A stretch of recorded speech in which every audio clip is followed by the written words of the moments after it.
গত ৯ জুলাই ২০২৫ তারিখ বিকেল আনুমানিক ৫টা ৪০ সময় রাজধানী স্যার সলিমুল্লাহ মেডিকেল কলেজ ও হাসপাতালের ৩ নম্বর গেটের সামনে পাকা রাস্তার উপর কতিপয় দুর্বৃত্ত দেশীয় অস্ত্রশস্ত্রে সজ্জিত হয়ে লাল চাঁদ ওরফে সোহাগ নামে এক ব্যক্তিকে প্রকাশ্য দিবালোকে নৃশংসভাবে হত্যা করে।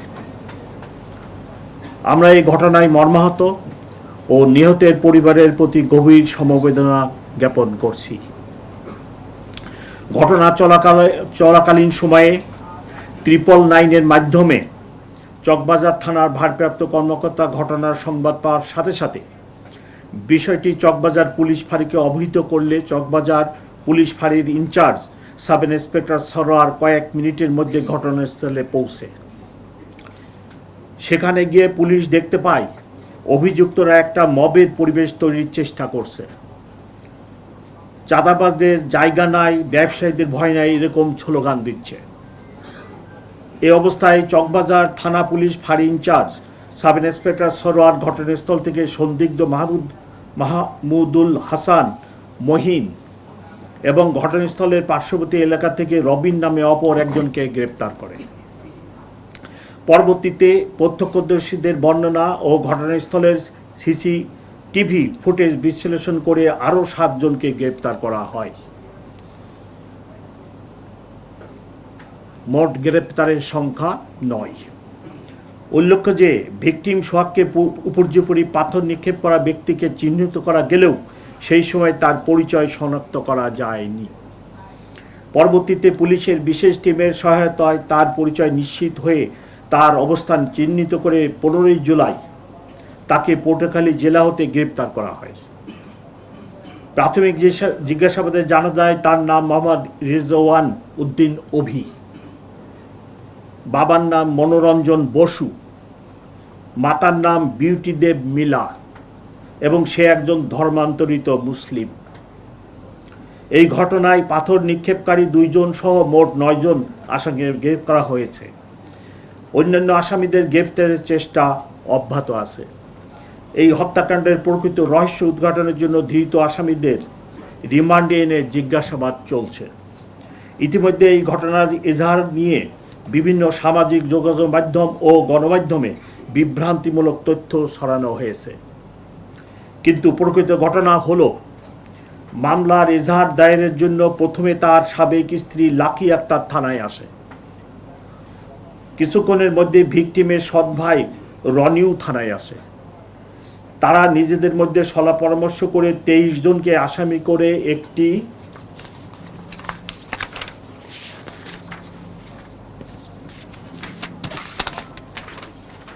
খসড়া এজাহার প্রস্তুত করে। এরই মধ্যে ভিকটিমের আপন বড় বোন মঞ্জু আরা বেগম, বর্তমানে মামলার বাদীনি, থানায় এসে এজাহার দাখিলের আগ্রহ প্রকাশ করে। তখন তার সামনে পূর্বের খসড়া এজাহার উপস্থাপন করা হয়। এ সময় বাদীনির মেয়ে উক্ত খসড়া এজাহারের ছবি তুলে রাখে, যা পরবর্তীতে সোশ্যাল মিডিয়ায় ছড়িয়ে পড়ে। ভিকটিমের বোন মঞ্জু আরা বেগম উক্ত খসড়া এজাহার থেকে 5 জনের নাম বাদ দিয়ে নতুন করে আরও একজনের নাম সংযোজন করত মোট 19 জনকে আসামি করে এজাহার দাখিল করে। তার লিখিত এজাহারের ভিত্তিতে কোতোয়ালি থানায় নিয়মিত মামলা নম্বর 7 রুজু করা হয় চলতি মাস। উল্লেখ্য যে কোনো ঘটনার এজাহার একটি প্রাথমিক তথ্য বিবরণী মাত্র। এজাহারে উল্লিখিত ঘটনা তদন্ত সাপেক্ষে প্রয়োজনীয় সাক্ষ্য প্রমাণের ভিত্তিতে বিজ্ঞ আদালতে পুলিশ প্রতিবেদন দাখিল করে। প্রিয় সাংবাদিকবৃন্দ, আমি দৃঢ়তার সাথে বলতে চাই এই নারকীয় হত্যাকাণ্ডের সাথে জড়িত সকলকেই আমরা আইনের আওতায় নিয়ে আসব এবং এ ধরনের জঘন্য অপরাধের পুনরাবৃত্তি না ঘটে সেজন্য অপরাধীদের দৃষ্টান্তমূলক শাস্তি নিশ্চিত করা হবে। আপনাদের সকলকে আন্তরিক ধন্যবাদ ও কৃতজ্ঞতা। রাজনৈতিক পরিচয় যে কোনো ব্যক্তির, যে কোনো নাগরিক এই দেশের, তিনি যে কোনো রাজনৈতিক দলের সদস্য, কর্মী, নেতা হতেই পারেন, সেটা ভিন্ন প্রসঙ্গ। সেটার সাথে এই ঘটনার তো কোনো সংশ্লিষ্টতা নেই। আচ্ছা, বারবার আমরা দেখছি যে চাঁদাবাজির কথা উঠছে, চাঁদাবাজির সাথে কোনো সম্পৃক্ততা আছে? এইটা চাঁদাবাজি ওইভাবে না, এটা ব্যবসায়িক দ্বন্দ্ব ছিল।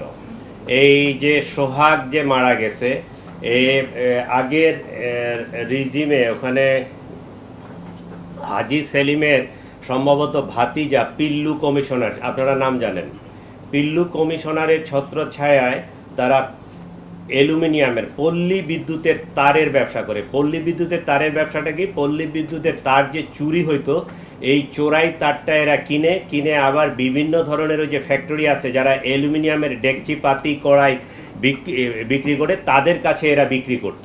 বিগত 17 বছর ধরে এই কাজ করছে কিন্তু সোহাগ। এই 5 আগস্টের পট পরিবর্তনের ফলে সে আবার তার ভোল পাল্টায়া এদিকে আসছে। এইখানে আরেকটা গ্রুপ এই ব্যবসার সাথে জড়াই গেছে। ওই তখন ব্যবসায়িক একটা বিভেদ তৈরি হয়েছে দুইজনের মধ্যে, এবং এরা আগে থেকেই পূর্ব পরিচিত। ওই উভয় পক্ষই কিন্তু একে অপরকে চিনে, একে অপরকে জানে, এবং এলাকারই তারা ওই ব্যবসায়িক দ্বন্দ্ব এবং কোন্দল থেকেই হত্যাকাণ্ড সংঘটিত হয়েছে। অলরাইট, আচ্ছা, থ্যাংক ইউ। আর কারো কোনো প্রশ্ন না থাকলে আমাদের প্রেস ব্রিফিং এখানেই শেষ করছি। আপনাদের সবাইকে আন্তরিক ধন্যবাদ। আসসালামু আলাইকুম।